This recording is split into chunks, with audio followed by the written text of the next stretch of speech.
Welcome in, ladies and gentlemen, to episode 59 of the Memorial Memo KSR's Kentucky Women's Basketball Podcast, live from a hotel room in Greenville, South Carolina, here at the SEC tournament. This is the first episode I think we have done in the history of this programming of the podcast anyway, that I don't have a set list of topics. I don't. And I actually only have like 3 graphics to work with because... not to say I'm running on fumes. I got a power nap in earlier, and that was really needed. But my life's been really busy, and we got minimal graphics to talk about, but we have a lot of basketball to talk about. So, I don't have the AP poll stuff pulled up. You know where Kentucky's at, right? Big thing for this group. Kentucky beats Arkansas 94-64 to start the SEC tournament, and it was a dominating win that they really just kind of had to get because, for one, obviously you win this game and you advance in the tournament, and that's great, but at the same time, it's a great confidence-building win. To beat a team like you did, that's great for momentum. And then, just if you lost that game, that would have killed your chances at hosting, but we don't have to worry about that any longer. One of my favorite parts about the game, and this is easily going to be my favorite storyline to follow all week long, is Asia Boone and Amelia Hassett. And if you all have seen today, initially it was Asia Boone who passed Ryan Howard for the most threes made in a season. Ryan had 84, and then Asia Boone passed her, and then Amelia Hassett passes Ryan Howard. Now they're both sitting at 86 threes made on the year, tied for the UK single season program record for three-pointers made. And they're going to be competing basically to see, all right, who's going to hold that record at the end of the year.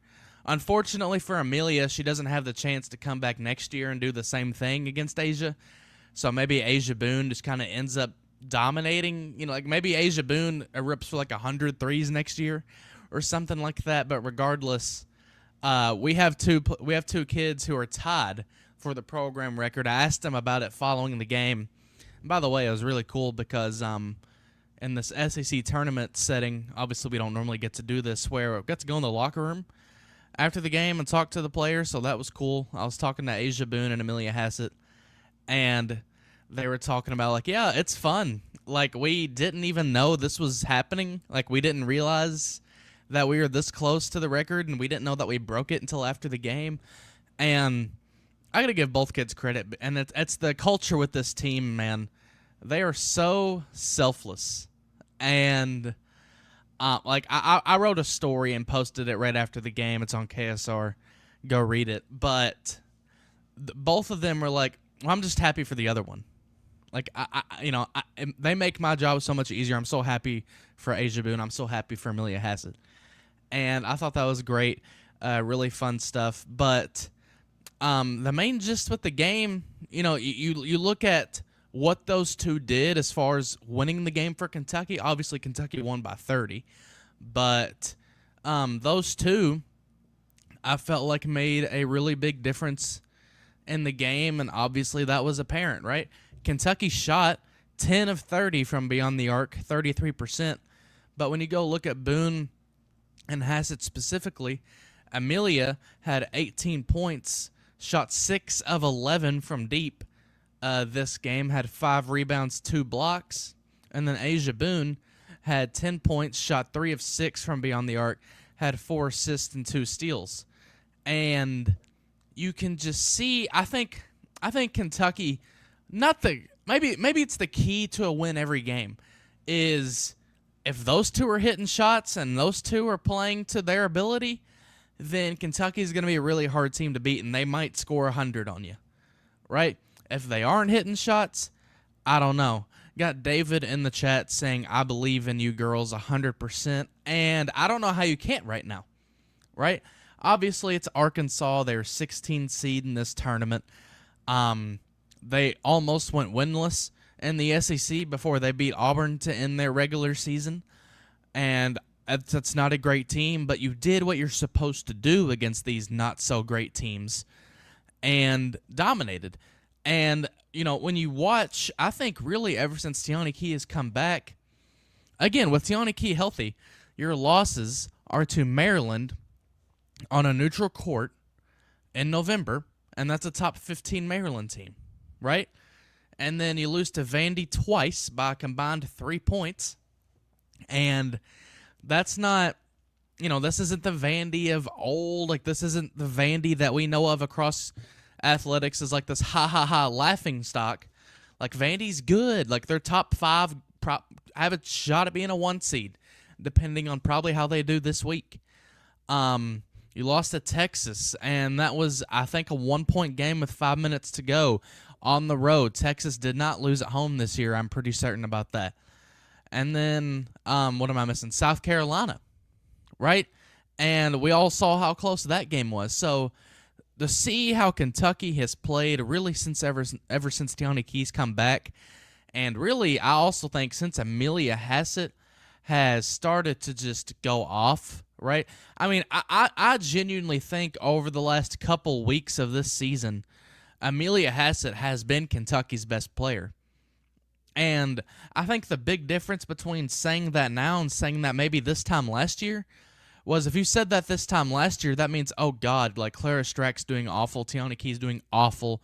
Last year would have said Georgia Amor's doing awful because Amelia had a struggle to kind of end her season. But she is playing in the last couple of weeks like an all-SEC player. I know she didn't end up all-SEC. Shout out to Clara Strack, who was first-team all-SEC, and all-defensive team, and Tony Morgan, who was second-team all-SEC.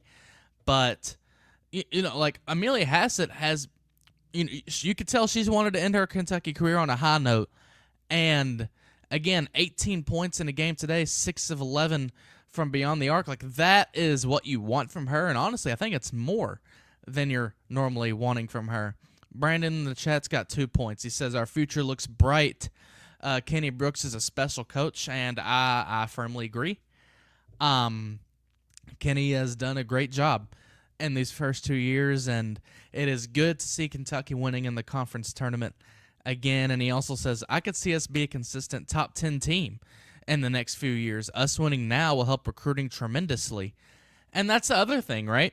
Like, Kenny Brooks took Kentucky from 12 or 24 wins across 2 seasons, Kyra Elsie's last 2 years here, to Kentucky won 23 games last year and is sitting at 22 wins this year. And if they beat Georgia tomorrow, they'll be right at 23 wins again. So, obviously Kenny Brooks has set a standard for himself where I think he wants to surpass that. Like, I don't think 23 wins per year is the standard he wants to live at, but it's a great standard to start at, and it only took him 1 year to bring in a top, if you go by ESPN, top 6 recruiting class, but, it took him 1 year, really, to bring in Madden Greenway, who I think, alongside Kate Harpring, is the best point guard in the 2026 class, Emily McDonald, who may be the biggest riser in the 26 class, was kind of like a top 50 kid before senior season, according to some people, and is now like a top 25 prospect. And then Savvy Swords, who is another top 10 kid. And, Kentucky's still in contention for Sarah Okeke, who I think some people would have as another kind of Emily McDonald top 25-ish kid. So, and some would probably even say higher than that.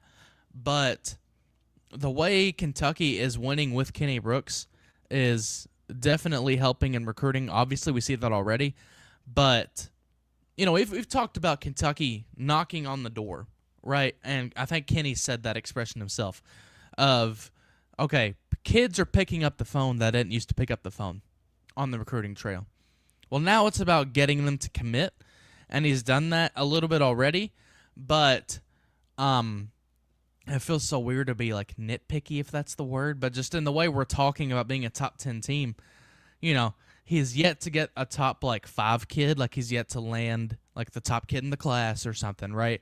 But I feel like that day is coming, And I don't say that to be just the ultimate sunshine pumper. Like, at the end of the day, you see what Kenny's doing and the culture he builds. Like, I think Kentucky is close. And as you said, Brandon, I think Kentucky, in the next few years, certainly is going to be a consistent top 10 team in the country. You go back to what Kentucky did against Arkansas, and really, I mean, obviously when you beat a team by 30, almost score 100 on them, the real answer is that you did just about everything well. You kind of dominated in everything. Rebounds especially were the case today. Kentucky definitely the bigger team, so that helped. 52 rebounds to Arkansas's 27, 22 assists to Arkansas's 11. And I want to give a quick shout to Toni Morgan, too, because, she didn't have a, I would say this elite game against Arkansas, but she did, I think she did plenty. 14 points, 5 of 10 shooting, 10 assists, right, to only 3 turnovers, and you will certainly take that. There were some moments where I think really in that second quarter where Kentucky kind of slowed down a little bit, Arkansas switched to the press, and I think that bothered Kentucky a little bit, trying to we didn't see that the first quarter. Let's beat that now, right? I think that bothered Kentucky just a little bit, but they, I think, pretty quickly found a way to fight that. Jordan Obi also had a double-double on the day. We had 3 double-doubles from Kentucky Wildcats, 14 points from her, 10 rebounds as well. Jordan Obi, really great game. One of her better games in a long time in a Kentucky uniform. And again, that switch of bringing her off the bench and playing her at the 4, right, letting her first action be at power forward and sub out Tiani Key, like that has been so helpful. It's helped, I think, really Asia Boone and Jordan Obi really get better here at the tail end of the season. And then Clara Strack, who somehow, again, feels like I always fail to mention Clara Strack until the very end of these. But I think we just gotten to the points where we expected greatness from her. 20 points, 13 rebounds, 3 blocks. That is an all-SEC, potential All-American type stat line. And I don't know if I mentioned Tiani Key's stats, had 12 points, 5 rebounds as well. So we had 6 Kentucky Wildcats in double figures. And that's how you win these kinds of games. That's how, if you're a team like Kentucky, that's how you make a potential run in Greenville, is you dominate and you score the ball and you do everything well. Kentucky shot 49% from the field, and of course that's that's good. That's, I think, good for the most part, considering the kind of team you were facing. 34 of 70 from the field. They got a lot of shots up in this one. Kentucky 16 of 22 from the free throw line, shot 73%. We have been wanting that for so long now. Kentucky did it, but now, you handle business against Arkansas. And actually, before I do talk about Georgia, I want to talk about Clara Strack again, because obviously I'm here in person. I'm not catching the TV stuff, but there was a clip today of after the game, Kenny Brooks was talking to the SEC Network folks, and he said this in a press conference, I want to say before the South Carolina game maybe, where he talked about how he challenged Clara Strack to be better. And I'm looking at this clip. My guy, Kai McClellan, shout out to him. Kai's my boy. Love him to death. Shared this clip. And the post has over 100,000 views, over 100 reposts, and, very, very kind of going viral right now, of Kenny Brooks talking about Clara Strack and how he challenged her. And the quote is that Kenny Brooks told Clara Strack, "You're the worst superstar I've ever coached." And Kenny goes on to explain, Clara, she had tears in her eyes, but she has gotten better and really turned things around in these last 2 games. Started to just, and not even so much turn things around as it has hit another level, right? And at the end of the clip, Kenny talks about, the relationship that he and Clara Strack have. And, you go look at the quote tweets to this, and it's a lot of people being offended for Clara Strack. Like, it's a lot of people being upset about it. I reposted it, kind of gave my own thoughts, which I'll obviously do here. And this is something I've seen too. Number one, if you think Kenny's an asshole, you should see the way Gino Auriemma would talk about his his players. Like, you think Gino's an asshole? No. Like, that's to me, that's tough coaching. And first of all, I would say Kenny Brooks knows Clara Strack better than me, better than you, better than any one of those people quote tweeting that post. And you have to know the kid. Every kid, I think, should be coached slightly different. And Kenny said that. I think he said you can't do that with all of them. Where, sometimes you have to give a kid tough love or tough coaching in order for them to get their butt into that next gear, right? Sometimes, if you're a Clara Strack, you have to hear something you really don't particularly love to be like, oh, I need to step up my game a little bit. And I don't know, maybe the wording Kenny said was a little harsh, and to what he was saying, he was like, I called her a superstar. I didn't call her a player or a star. I called her a superstar because that's what she is. And look, man, I would say, first of all, let Kenny coach the kids, okay? Like, I get we can talk about this stuff, but I think he knows what he's doing, right? He's been in this business for a while.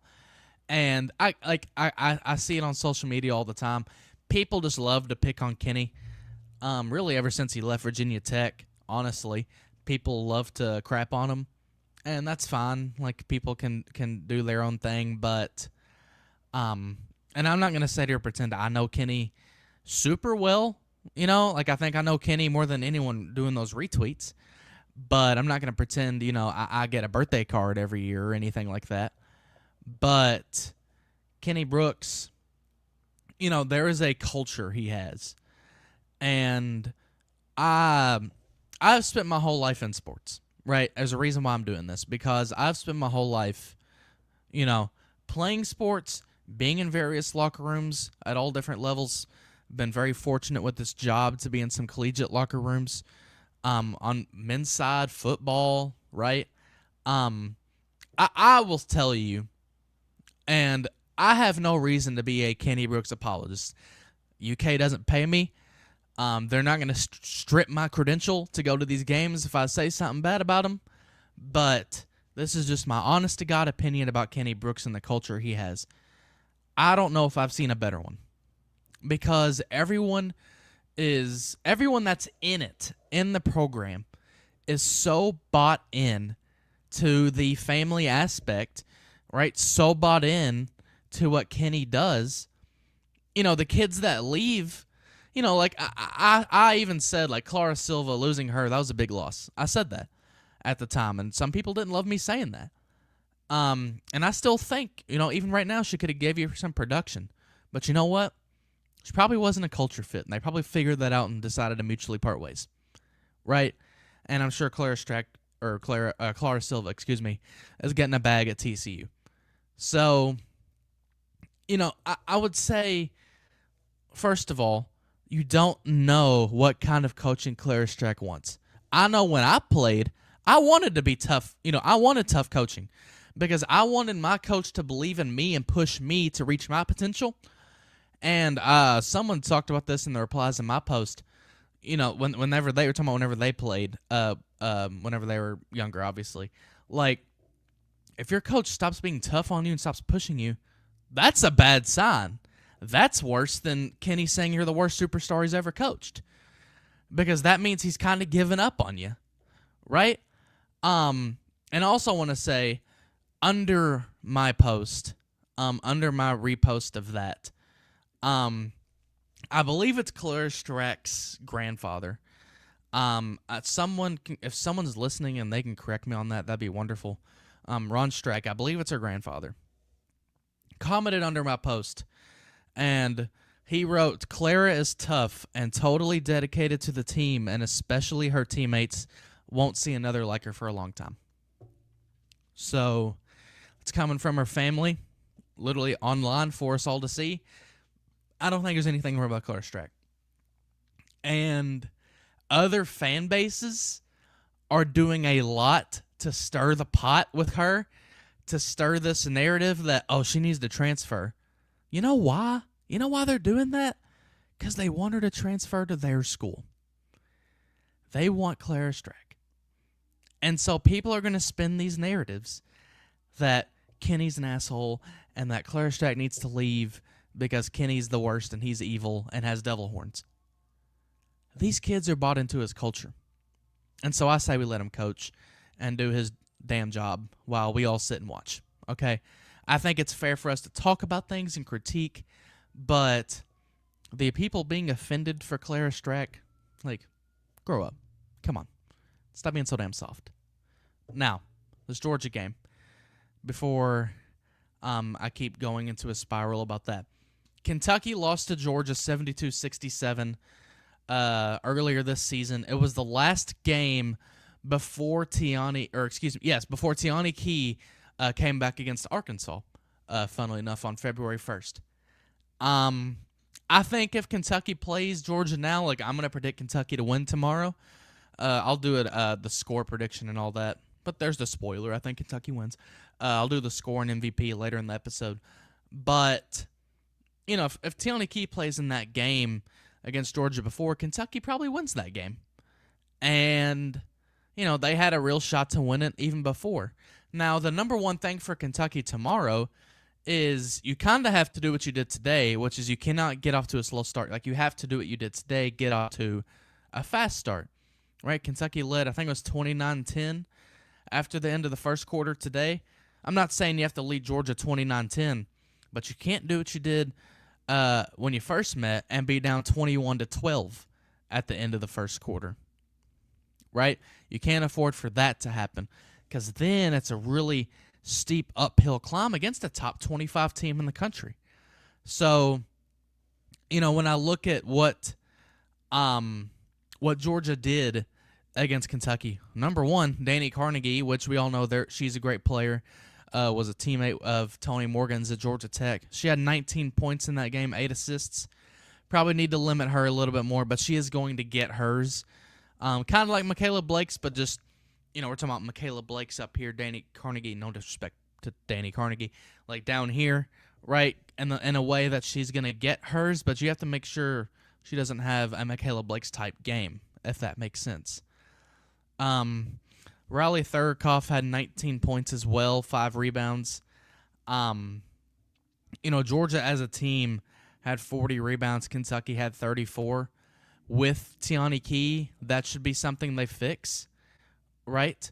That should be something that, you know, I don't think you should be getting out-rebounded by Georgia, even though they do have someone like a Mia Woolfolk who had 11 points, 13 rebounds against Kentucky before.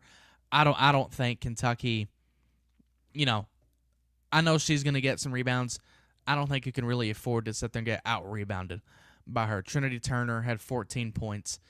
Like, I think Kentucky, first of all, if you play like you did today, you'll beat Georgia by 15. Okay? I don't expect Kentucky to come out firing like they did today. So, Phoenix's keys to the game, if you will. I think Asia Boone and Amelia need to hit shots. Maybe not at the clip they did today because they were really, really good today, but they need to make shots. And I think Kentucky needs to out-rebound Georgia, and I think the rest will really kind of start to handle itself. Kentucky turned the ball over just 11 times in that game compared to Georgia's 9. I think you can live if Georgia kind of outdoes you, but at the same time, you know, you obviously want to win the turnover battle, but I think 2 main things. Let's have Amelia and Asia Boone keep competing for that record, and at the same time, let's out-rebound Georgia, kind of dominate on the glass, especially with Tiani Key back. You go look at the SEC tournament bracket. Obviously, if Kentucky wins tomorrow against Georgia, they play South Carolina at noon on Friday on ESPN. And we saw how close that South Carolina game was. I'm not going to sit here and say that Kentucky can't win that game. let's say Kentucky does beat South Carolina, right? You're most likely going to play LSU or Oklahoma on Saturday if you make it to that point, and those are two teams you already beat. So my main thing is let's see, can Kentucky beat Georgia? They should. And then we saw how close it was against South Carolina the first time around. I know it's here in Greenville, but do you have a shot, right? And I think Kentucky does on Friday. And this is the other thing about Greenville that I'll say, because I see this a lot too. I think Kim Mulkey might have even said something about it. I personally do not mind that this SEC tournament is in Greenville, South Carolina, right? I think a lot of people's thing is, well, of course South Carolina is going to win it every year. It's on their home turf. It's home games for South Carolina. And I didn't do the math myself, but I read something the other day, and I'll freely grant you all, as I say this, it could be false, but I read it on the internet. I know.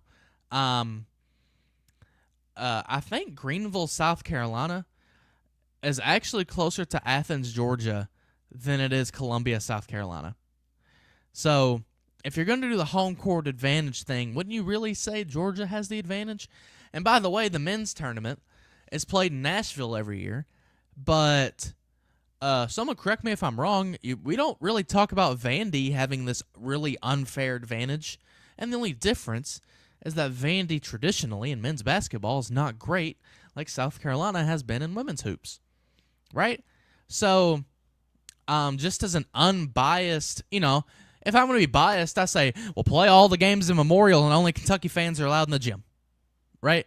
But as an unbiased enjoyer, if you will, of the tournament, I would say to the other 15 teams in the league, get better, suck it up, right?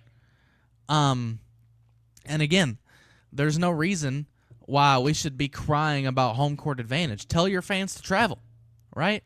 And listen, I'm not one to stick up for South Carolina fans. They're the meanest group of people on the internet possible, right? I haven't really talked to many in person yet, surprisingly. On the internet, they want to rip your head off if you talk even slightly negative about them. Or if you're like me, you make a post about Emily McDonald and Savvy Swords, who were, objectively, two of South Carolina's top recruits that they tried to go after in this class and didn't get, that Kentucky obviously got. And I made a post in October about how Emily McDonald and Savvy Swords were these two great recruits they got from South Carolina. And after that South Carolina game on March 1st, South Carolina fans are responding to that and saying, hey, South Carolina fans, Emily or, neither one of them played in that game. I don't know what you're talking about. That's irrelevant. But point being, I'm not one to stick up for the Gamecocks, but at the same time, just get better, right? So I personally don't really mind the whole home court advantage thing. It's, Greenville is a small but big enough city, I think, for this kind of thing. Bon Secours Wellness Arena is I think a fantastic venue, one of my favorites in the SEC. If I was ranking it, I think I'd call it third. I think Thompson Bowling, or I guess it's called the Food City Center now, where Tennessee plays. That's my favorite arena. I hate all the ugly orange, right? I hate the Tennessee colors, but the arena itself is super nice, I think. Bridgestone Arena, where the men's SEC tournament is, I think it's my second favorite arena that I've been to. And this is third. It's a nice arena, perfect size, I think, for women's basketball. And at the end of the day, I think creates for a fun environment for some hoops. So Kentucky takes on Georgia tomorrow. I said I was going to do my score prediction at MVP. I'll have Kentucky winning that one. I normally have this jotted down. Like I said, I normally have a list of topics. Let's see. I think Kentucky wins tomorrow.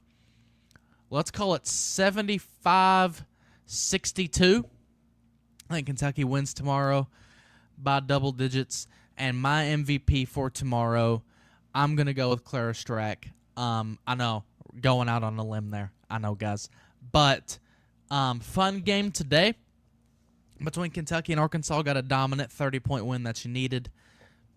And now Kentucky looking to continue their run here in Greenville.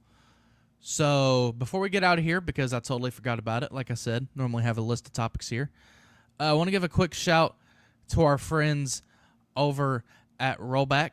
You can change the game with Rollback, a proud partner of KSR. Get the best fit and the best feel with their incredibly comfortable activewear. From polos and quarter zips to shorts and Delta performance pants, you will look good and feel good with Rollback. Use promo code KSR for 20% off your first purchase at rollback.com. So, no better way to start, start the SEC tournament in this episode with a Rollback shout. And Brandon in the chat says he has Kentucky winning 77-55. That's what I like to see. So, again, thank you all so much for tuning into this episode. If you've enjoyed it, like, comment, subscribe. Do all those wonderful things for us. It means a lot to me. It means a lot to Stephen Peak and the rest of us here at KSR. Help us get to 60K subscribers. You know, in the comment section, let me know, what does Kentucky need to do to beat Georgia in your opinion? Do we got a shot to making it to Sunday and winning this whole dang thing? What do you think? What are your thoughts? Again, thank you all so much for tuning in. And until next time, again, thank you. Peace out, and go Cats.